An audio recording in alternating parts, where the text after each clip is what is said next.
بعض لوگوں کو اپنی زندگی میں دیکھتے ہیں کہ وہ اچھے انسان نہیں ہوتے، کسی بھی طرح انسانیت کے معیار پہ نہیں اترتے، لیکن اللہ پاک انہیں طاقت دیتا ہے اور وہ بہت سے اچھے لوگوں کو ٹارچر کر رہے ہوتے ہیں، چاہے وہ کسی بھی حیثیت میں ہوں، اور ہم کہتے ہیں اللہ نے ان کی رسی دراز کی ہوئی ہے۔ اس بات کی کیا حقیقت ہے؟ اللہ پاک نے کیوں رسی دراز کی ہے؟ اس لیے یہ دنیا امتحان کے لیے بنائی گئی ہے، یہاں رسی دراز نہ کی جائے تو امتحان ہو نہیں سکتا۔ تو کیا اللہ میاں اپنے اچھے لوگوں کو دنیاوی طور پہ ان کی غلطیوں کی سزا دیتا ہے ایسے لوگوں کے تھرو؟ ایک امتحان سے گزارا جا رہا ہے، وہ امتحان کر رہا ہے۔ دیکھیے حضرت ایوب اللہ کے ایک جلیل القدر پیغمبر ہیں، ان کی قوم کے لوگوں کے بارے میں بائبل میں بیان ہوا ہے کہ وہ یہ کہتے تھے کہ یہ دیکھیے یہ بہت نیک ہیں، یہ اللہ کی بڑی پرستش کرتے ہیں، عبادت کرتے ہیں اور بہت اپنے آپ کو ایک مذہبی آدمی کی حیثیت سے پیش کرتے ہیں، لیکن یہ کون سی بڑی بات ہے؟ بہت تندرست ہیں، بہت صحت مند ہیں، بڑا اعلیٰ خاندان ہے، ان کے پاس بڑی دولت ہے، بہت خدم و حشم ہے، یہ لوگوں نے کہنا شروع کیا۔ تو اللہ نے اپنے اس بندے کو ایسے امتحان میں مبتلا کیا کہ نہ دولت رہی، نہ خدم و حشم رہے، نہ طاقت رہی، نہ صحت رہی، شدید بیماری میں مبتلا ہو گئے۔ وجہ کیا ہے؟ اللہ تعالیٰ کہتے ہیں میں یہ بتانا چاہتا تھا کہ یہ اس کے باوجود میری پرستش کرے گا۔ تو اس لیے اعلیٰ سے اعلیٰ نیک لوگوں کے اوپر بھی تکلیفیں آتی ہیں، اللہ کے پیغمبروں پر تکلیفیں آئی ہیں۔ آپ دیکھیں احد کے میدان میں مسلمانوں کو ایک بڑی ہزیمت سے دوچار ہونا پڑا وقتی طور پر، تو اللہ تعالیٰ نے اس پر تبصرہ کرتے ہوئے بتایا ہے کہ تمہارے کھرے اور کھوٹوں کو الگ کرنا تھا۔ تو اگر دنیا میں نیکوکار لوگوں کو راستہ چلتے ہی کامیابیاں ملنی شروع ہو جائیں، ان کے لیے پھولوں کی سیج ہو، تو پھر امتحان کیا ہوا؟ یہی امتحان ہے کہ بدوں کو موقع دیا جاتا ہے کہ وہ ان کو ٹارچر بھی کریں، اذیت بھی دیں، ان کے اوپر ظلم بھی کریں، وہ اس کے باوجود صحیح راستے پر قائم رہیں، تب امتحان میں کامیاب ہوں گے۔ تو یہ سارے سوالات اس لیے پیدا ہوتے ہیں کہ ہم اس دنیا کی زندگی کو حتمی سمجھ رہے ہوتے ہیں۔ یہ اصلاً امتحان کی دنیا ہے، جب تک آپ اس کو امتحان اور آزمائش کے طور پر نہیں لیں گے یہ دنیا سمجھ میں نہیں آئے گی۔ جی آپ پوچھنا چاہ رہی ہیں، پوچھ لیجئے۔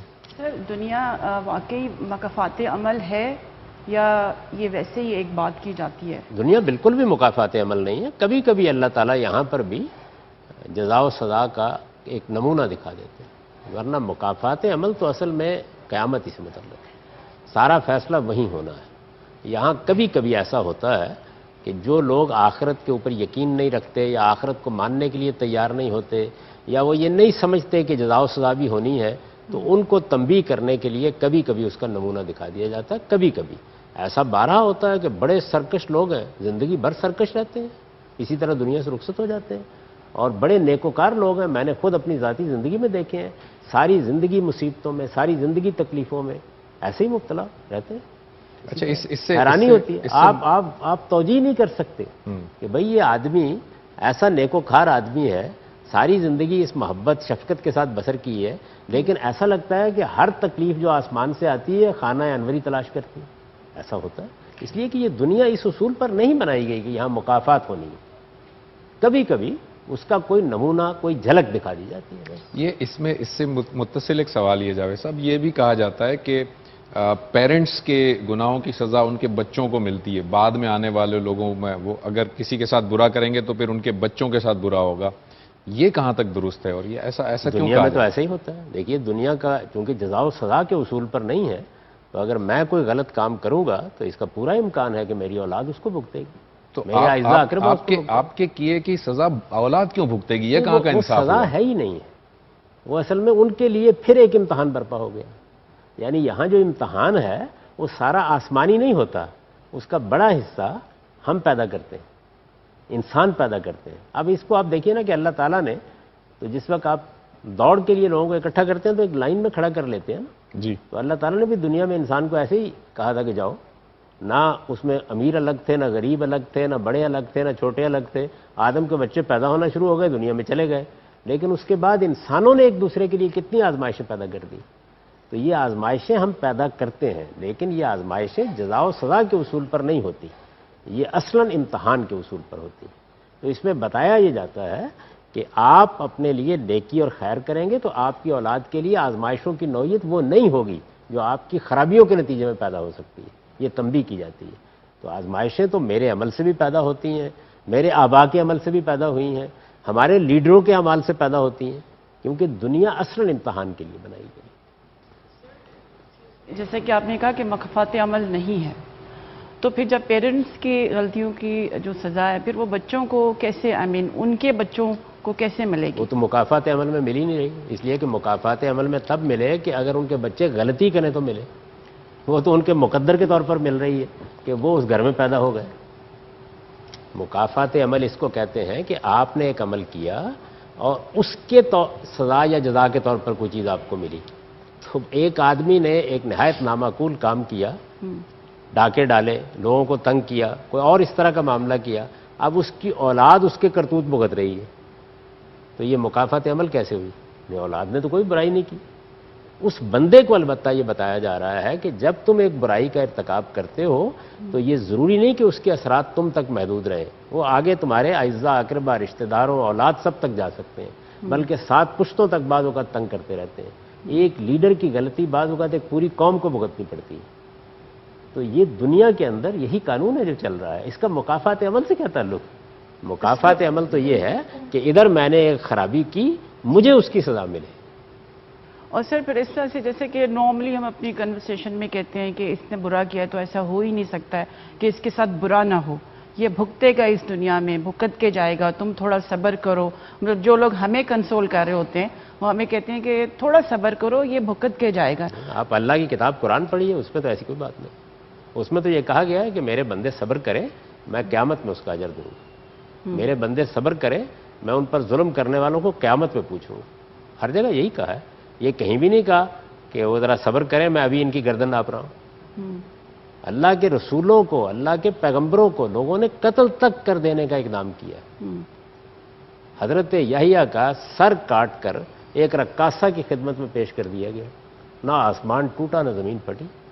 کبھی کبھی اللہ تعالیٰ مکافات دکھاتے ہیں، جیسے کہ رسولوں کی موجودگی میں وہ ان کی قوموں کو عذاب ظاہر کر کے سزا دیتے ہیں کبھی کبھی.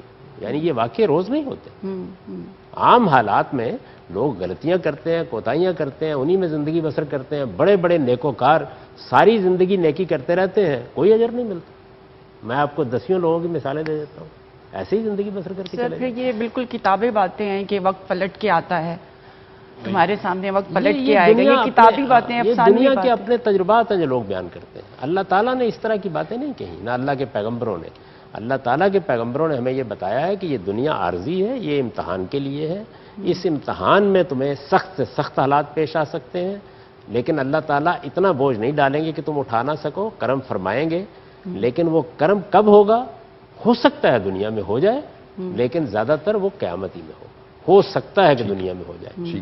اس کی ضمانت نہیں دی گئی کہ دنیا میں لازماً کوئی نتیجہ نکل. کہ مجھے لگ رہا ہے کہ سر ابھی جو ڈسکشن جو کر رہی ہیں نا، ہمارا سب سے زیادہ پرابلم یہ ہوتا ہے کہ جیسے ہم بڑے ہوتے ہیں نا تو ہمارے دماغوں میں کیا ڈالا جاتا ہے کہ دنیا آخرت کی کھیتی ہے، تو ہماری جو ایکسپیکٹیشنز ہوتی ہیں وہ بھی بڑھنا شروع ہو جاتی ہیں. پھر ہمیں اس طرح سے لگتا ہے کہ اگر کسی بندے نے اگر ہمارے ساتھ کوئی زیادتی کر بھی دی ہے نا تو 2 صورتحال ہوتی ہیں، یا تو ہم فوری طور پر اس کا بدلہ لینے کی طرف آ جاتے ہیں، یا جو سب سے زیادہ مجھے لگ رہا ہے جو ہمیں صبر بھی پھر وقت کے ساتھ دیتا ہے کہ ہم اس ساری چیز کا جو مطلب ایک جو آؤٹ کم ہوتا ہے وہ اللہ تعالیٰ پر چھوڑ دیتے ہیں کہ ہم نے اپنا یہ جو فیصلہ اللہ پہ چھوڑا. سوال مجھ پر واضح ہو گیا آپ کا. دیکھیے یہ جو رویہ ہے ہمارا، اس رویے کے پیچھے اصل میں وہی نافہمی ہے. دنیا میں ایک قانون ہے اللہ تعالیٰ کا، اس کے تحت ہمیں حق حاصل ہے کہ ہم بدلہ بھی لیں، ہمیں حق حاصل ہے کہ ہم دوسرے آدمی کا مقابلہ بھی کریں. یہ مقابلہ کرنا بھی چاہیے. دنیا میں امن قائم کرنا، دنیا میں مجرموں کو سزا دینا، اس کے لیے آگے بڑھنا، حالات کو بہتر کرنا، یہ ہمارا فرض ہے، ہمیں یہ کام کرنا چاہیے. لیکن کیا اس کا لازمی نتیجہ نکل آئے گا؟ نہیں، ضروری نہیں. کبھی نکلے گا، کبھی نہیں نکلے گا. آخرت میں لازماً نکل آئے گا. ہر چیز واضح ہو جائے گی. ایک ایک شخص وہاں اپنے حساب اور اعمال نامے کے ساتھ کھڑا ہوگا. تو یہ اللہ تعالیٰ کے ہاں جو مکافات حقیقت میں ہونی ہے وہ قیامت میں ہونی ہے. دنیا میں کبھی ہو جاتی ہے، کبھی نہیں ہوتی. ایسا بارہ ہوتا ہے. اب دیکھیے نا کہ ہٹلر ہے، اس کو سزا مل گئی، مسولینی کو سزا مل گئی، بہت سے لوگوں کو نہیں ملی. کتنے لوگ ہیں جنہوں نے دنیا میں ایک بڑا فساد برپا کر دیا، شیطنت کا بازار گرم کر دیا اور اطمینان کے ساتھ دنیا سے رخصت ہو گئے. کمیونسٹ انقلاب کی اگر آپ تاریخ پڑھیں، لاکھوں لوگ اس کی بھینٹ چڑھے، لیکن اس کے لیڈروں کی حیثیت سے دنیا سے رخصت ہوئے. اب مرنے کے کوئی 100 سال کے بعد لوگوں نے لان تان کر دی تو کیا ہوا؟ اچھا، اسی طرح لوگ کہتے ہیں نا کہ فلاں خاندان اب زوال آشنا ہو گیا. بھائی سارے ہی زوال آشنا ہوتے ہیں، یہ کون سی ایسی بڑی بات ہے؟ اچھا، جو اب نئے آئیں گے کیا ان کو زوال نہیں آنا؟ تو یہ سب دنیا کے اندر اللہ کا قانون ہے جو چل رہا ہے. اس کا ہرگز یہ مطلب نہیں کہ ہم جد و جہد چھوڑ دیں.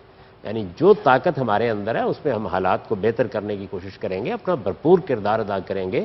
اس دنیا میں بھی اللہ کے کچھ قوانین ہیں جن کے تحت نتائج نکلتے ہیں.